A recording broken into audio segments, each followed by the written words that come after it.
ইমাম ইবনে কাসির লিখছেন সুলাইমান আলাইহিস সালামের সময় বৃষ্টি নেই, বহুদিন বৃষ্টির অভাবে মানুষের খুব কষ্ট হচ্ছে।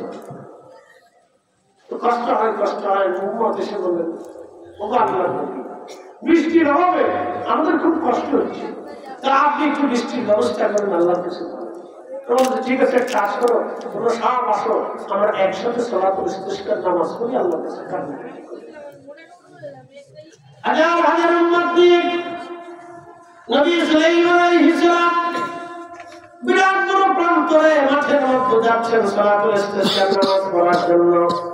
এমন সময় সুলাইমান আলাইহিস সালাম দেখলেন একটা ব্যাঙ তার সামনের দুইটা পা উঁচু করে দিয়ে মানুষ যেইভাবে হাত বাড়ায়, সামনের দুইটা পা ব্যাঙের সামনের দুইটা হাত এইভাবে উঁচু করে দিয়ে আল্লাহর দরবারে হাত বাড়াইয়া ব্যাঙ কাঁদে বলে, ইয়া রাব্বি, তুমি আপনাদের মাখলুক বানাইছো, পানি ছাড়া আমি বাঁচি না, পানি ছাড়া আমি চলতে পারি না, ইয়া রাব, ইয়া আল্লাহ, বৃষ্টি দাও, বৃষ্টি দাও, বৃষ্টির অভাবে আমার বড় কষ্ট হয়, আল্লাহ বৃষ্টি দাও, বৃষ্টি দাও, আমরা তোমার মাখলুক, আল্লাহ মাহরুম করো না। ব্যাঙ দুই হাত বাড়াইয়া দু পা সামনের দিকে বাড়াইয়া আসমানের দিকে তুলে ধরে ব্যাঙ এইভাবে কাঁদতেছে। একবার জোরে বলা ধরে কে মারা হলো, কে কাঁদে জোরে বলে, আরো জোরে বলে, হাত উঠেছে, সামনে যে হাত আছে আসলে হাত পিছনে একটা বা সামনেটা কি হাত, হাতের মতো এটা হাত বাড়াই কাঁদতেছে। হাত বাড়াইছে, আমার তো সে এক দল আছে তো হাত বাড়াইতে লজ্জা করে উনি বেদাতের ফতোয়া নিয়ে বসে নিচ্ছে, কাজ করে দিছিস তুই সারা জীবনে 1400 বছরে যা পারিনি তুই 40 বছরের পাশে দিছিস, যা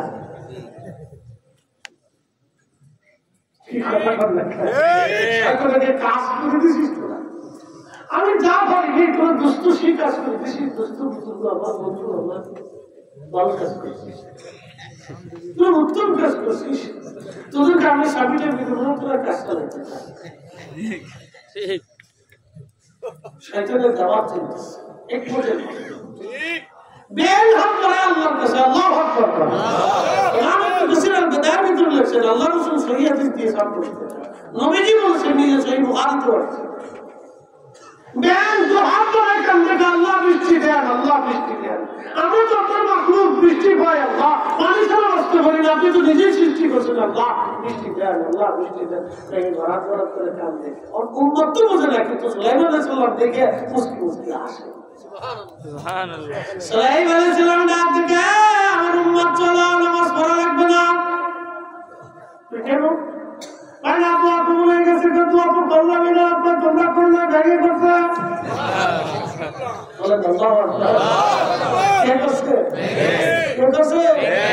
তোমরা করবে কিন্তু ভেঙে দোয়া করছে, তোমরা দোয়া রাখতে না, কেন হয়ে গেছে, বৃষ্টি আসবে।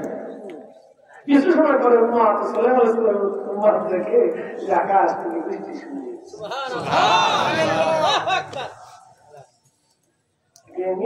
আল্লাহ হাত তুলে তার দুই হাত তুলে কাঁদতেছে, চিন্তা করে শতান দেশে এত পরিমাণে হয়েছে যে আপনি হাত তুলবেন সেখানে মুসলমান ডরায় যে হাত তুলে না দিলে বেদাত হয়ে যায়।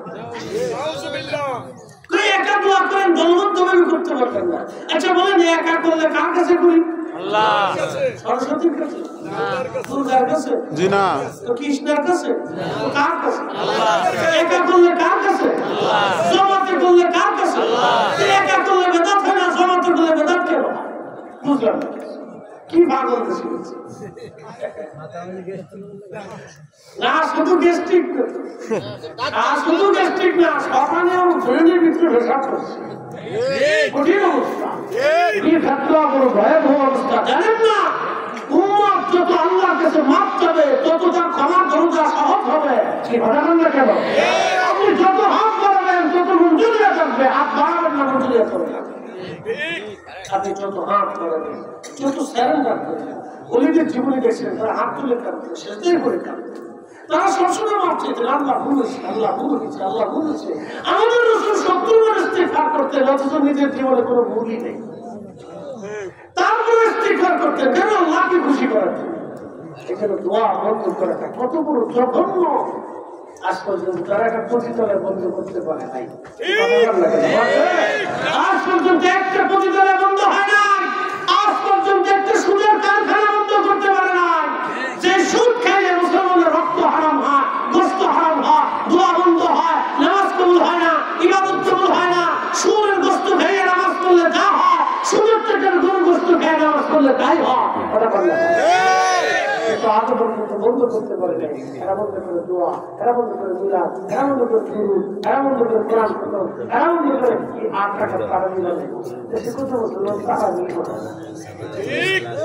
যেগুলো তারাবি করে দেখা যায় চিন্তা করতে তারা নাম কিন্তু বলা